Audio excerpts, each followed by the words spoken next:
In our last video, we discussed taxes, probate, and making sure you successfully transfer the property to yourself so you have the right to sell it. Now we're going to talk about how to actually get the home prepared for the sale and everything you need to know before going on the market or accepting a cash offer.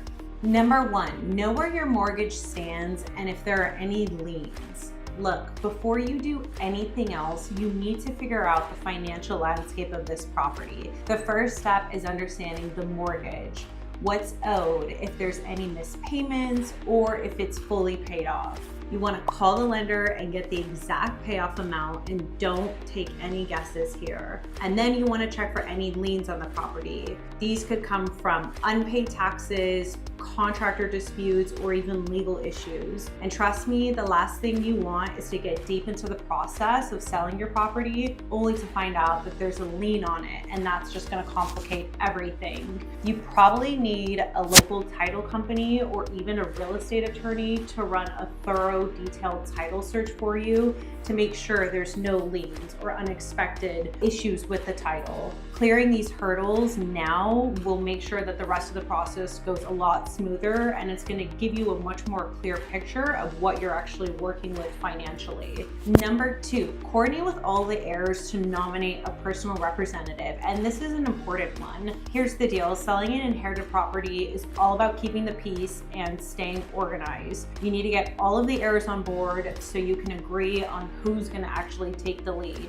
This person is usually going to be the personal representative or the executor of the estate, and they're going to go ahead and handle all the paperwork, final decision making, and basically kind of keep things moving. My general advice is that you pick someone who's detail oriented, ideally level headed, because emotions can run high when it comes to family owned properties. And if you are concerned about conflicts, you can always bring in a mediator or an attorney so everyone can feel heard. And the smoother that this part goes, the less drama that you'll face later on when it's time to sell. I've seen so many family disputes over the last several years, and I've seen it just completely derail the sale of a property. So my suggestion is that you handle it now before you actually go on the market. Number three, open an estate account to manage the shared assets. And one thing that I always tell people in this situation is don't mix your personal funds with your estate funds. Open a dedicated estate account at your bank to keep everything clean and organized. And this account is going to be where you're going to hold all of the deposit proceeds from the sale, and you can pay off any debts like property taxes or liens, and eventually you'll split the money amongst the heirs. And most banks will need the death certificate and paperwork proving who's the executor, so do make sure that you have those handy. And by keeping everything in place, you can avoid misunderstandings and you can have a clear record of every single transaction that goes on. It's just really the smart, more professional way to manage shared assets, and it's going to make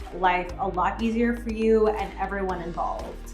Number four, determine the property's condition. So first things first here, get your eyes on the property. If you're out of state or if you don't have family that can help you look at the property, this can be a little bit trickier, but it's absolutely essential. If you're already partnered with a real estate agent, then they can definitely verify the condition for you. But even then, you do need to have a clear understanding of what you're working with. Knowing the property's condition is going to shape your entire game plan, your entire sales strategy. Are you going to sell it as is, regardless of what shape it's in? Is it a fixer-upper, or do you actually have the time and money to bring it up to market value and go for that top dollar? If it's a home that you've never occupied or you've never lived there before, you've maybe never even stepped foot in the property, or you haven't seen it in years, getting a visual is just going to be the beginning for you. I suggest that you take it a step further and hire a licensed property inspector. You ideally want someone that has experience to spot the big ticket problems. So I'm talking about structural issues like water damage, electric,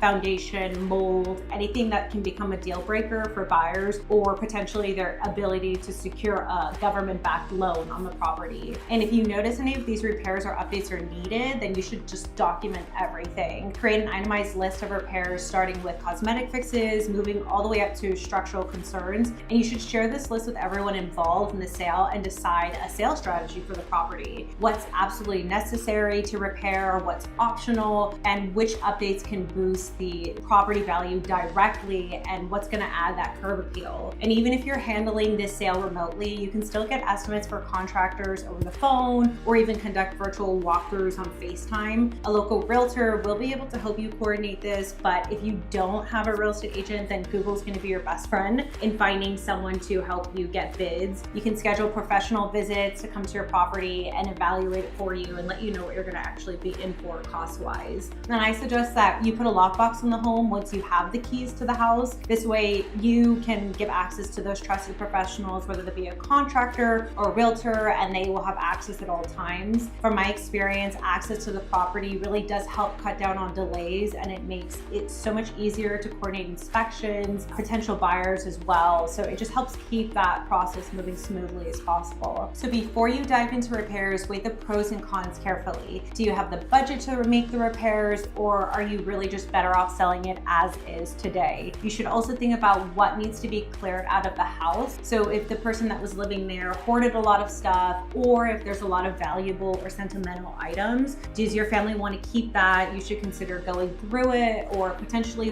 holding a yard sale or an estate sale. Decluttering will help a seller or a buyer come and give you a better offer. You know, cash buyers, cash home buying companies will buy the property completely as is. But if you do have the resources and you want to maximize the sale price, then go ahead and get several bids for those repairs to see exactly what the costs will be. In my experience, I have seen so many homeowners start with the best intentions and taking on the repairs themselves or hiring a local handyman. But here's the thing, it's so easy to underestimate the time and money involved in managing a renovation project. Months go by, the budget gets stretched, and in the end of the day, you're exhausted and you end up selling your house as is anyway. So you should so seriously be realistic about what the house truly needs. Is it structural issues that are major? Because if so, those can run into the tens of thousands. But if the house has significant equity and the return justifies the expense to repair those damages, then you should consider listing it on the market to get that top dollar. Sometimes less is more. Focus on the numbers and not the emotional attachment, and hopefully that's going to help you make the best decision for your situation. Number 5 would be assessing the value of the property. Now that you've decided to sell, whether that's cash to a cash buyer or by listing the property on the market, it's time to really figure out what the property's value is. This step is so critical because everything hinges on setting the right expectations for the sale. If you're not familiar with the neighborhood, or if you don't have access to comparable sales like comps, do consider hiring a licensed appraiser or paying a broker for a BPO. Both will be able to provide you with an informed estimate of the property's current worth. And here's the pro tip. If you're planning on doing repairs or renovations, hold off on a formal appraisal until the work is complete. However, as far as a BPO, you can go ahead and do that now. That will give you a solid idea of what the home is worth in its current condition. An experienced broker that's familiar with the area will also be able to guide you on where to invest the money into the property that's going to allow you to see the highest return. So for example, they may suggest focusing on the kitchen or the bathrooms or areas that are going to tend to resonate with buyers more, most especially women who often drive home buying decisions. And you know, the value is not just about making upgrades. At the end of the day, a property is truly only worth what a buyer is willing to pay. So sometimes actually leaving a blank canvas for the property or leaving the home as a blank canvas for buyers to imagine their own vision can be more appealing than trying to guess what type of upgrades might actually attract these buyers. And again, if you're not local, then you should really take the time to research the area. You should use online tools to identify whether the location has unique perks like being in a top-rated school district or potentially near major employers. And if you're working with a realtor, do make sure that the realtor does understand the features of this house and the neighborhood too, so they're able to actually highlight that to potential buyers. Location alone can often add an intrinsic value to the property, and that can be overlooked.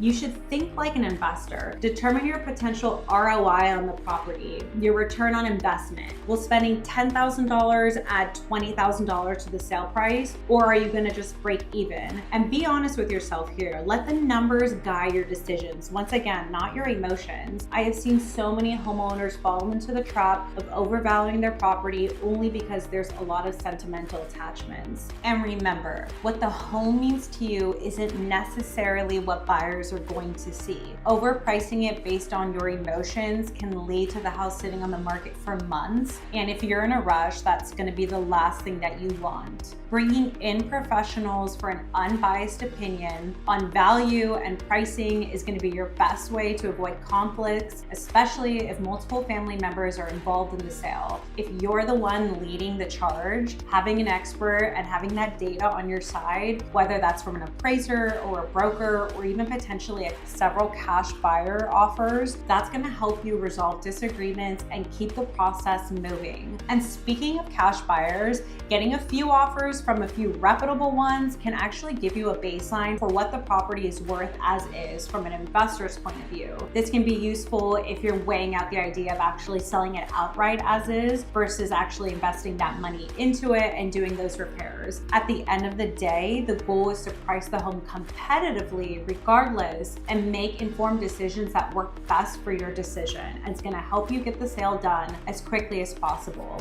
Number 6, let's discuss tax implications. So whether you're selling an inherited property, this can be one of the trickiest parts to navigate. It's crucial to understand the implications up front. And one of the biggest tax advantages that you have is what we call the stepped up basis. This essentially resets the value of the property to its fair market value at the time that you inherited it, which can significantly reduce your taxable capital gains when you sell. Let me break it down for you. So say you inherited a home in Chattanooga, Tennessee, valued at $250,000 at the time of inheritance. That $250,000 is going to become your baseline. This is what we call the stepped up basis. And if you later sell that property for $260,000, you're only going to pay capital gains tax on that $10,000 difference. That's a much smaller tax burden compared to paying taxes on the entire gain from when the property was originally purchased, which could easily add up to tens or even hundreds of thousands of dollars in taxable profit. This benefit can save you a lot of money, but you need to make sure that you handle it the right way. To avoid any surprises, I highly recommend that you consult with a tax professional really early on in the process. They're going to help you calculate any potential taxes owed and identify any deductions or exemptions that you might qualify for. For example, if you've made improvements to the property or you've incurred expenses related to its sale, these could actually help offset your tax liability. Pricing the home accurately is also key here. You do want to make sure that your pricing strategy does align with both the market conditions as well as those potential tax obligations. A tax professional or an advisor is going to help you ensure that you're not going to be leaving money on the table, or even worse, financially overextending yourself. Taking these steps up front are not going to only help you avoid unexpected tax bills, but you will be able to maximize your net proceeds and make the entire sale as smooth as possible. From my experience, this part of selling the inherited property is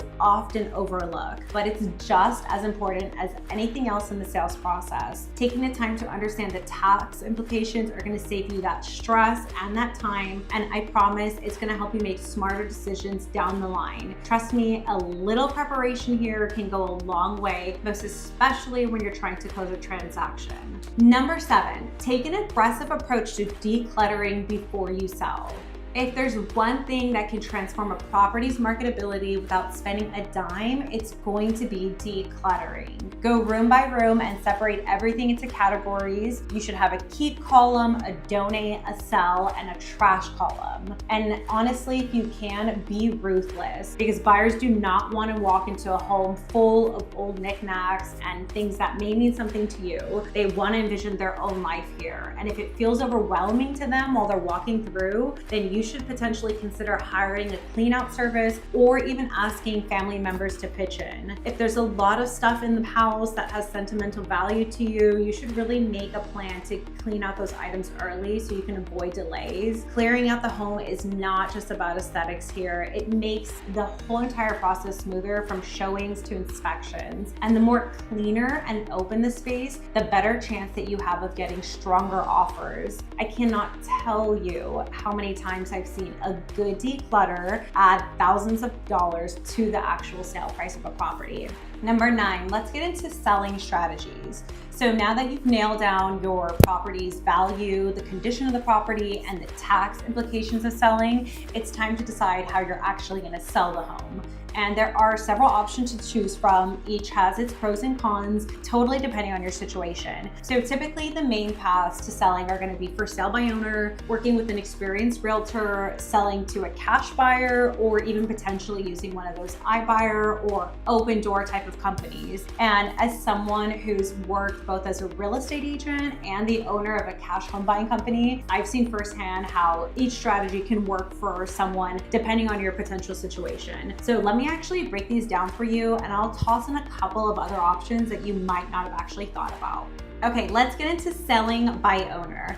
Selling the property yourself is going to be a great way to save on commissions, which can be easily 5 to 6% of the sales price. And it's perfect if you're confident in your ability to manage the pricing, the marketing of the property, and even the negotiations. If you're doing for sale by owner, you're going to have full control of the process, which can be a huge plus for people, especially those type of people that are hands-on. But here's the catch: it is going to be more time consuming because you're going to need to handle everything from legal paperwork to coordinating inspections, even to handling showings. So it's really best suited for situations where ideally you already have a network of potential buyers, or the property is in a really desirable area where it practically sells itself. Your second option for selling a property would be to work with an experienced realtor. And if you want maximum exposure or someone to make the most of the property and take off the most off your plate, a seasoned realtor is going to be your way to go all day. They'll manage the property, they'll market it, they'll handle showings, they're going to negotiate those offers for you, and they're going to, most importantly, guide you through the paperwork. And a good realtor can often fetch you a higher sales price, most especially if your property has unique features or if it's located in a competitive market. And of course, as we discussed, the downside is that potential commission or sitting on the market for a little bit longer, and especially if your property needs repairs or staging. But if you're considering this option, you should really pick a realtor who does know the market inside and out, because that's going to make a huge difference when it comes to positioning the home correctly. Another option would be to sell it to a cash buyer. So if speed and simplicity are your top priorities, a cash buyer is a very solid option. They do buy properties as is, which means no repairs, no staging, and no waiting for buyers to secure financing. Cash sales can close in as little as 7 days, up to 14 days, which will make it an ideal option for people that need to sell their property that needs a lot of work, or if you're looking to just move on quickly from the property. The trade-off here, the biggest trade-off, is that cash buyers are typically going to offer below market value since they're taking on the cost of repairs and updates themselves. And that said, though, a reputable cash buyer can make this process pretty streamlined and stress-free for you. And the fourth option that I've seen is using an iBuyer or an open door type of company. So iBuyers do use algorithms to make instant offers based on your property's data. They are fast, convenient, and they can close in as little as a couple of weeks. So this option can work well if you're looking for a tech-driven, no-hassle transaction. However, the downside of an iBuyer is that they tend to offer less than market value, and their service fees can sometimes eat up into those proceeds. So that can even be as close to 5 to 6% to a realtor's commission.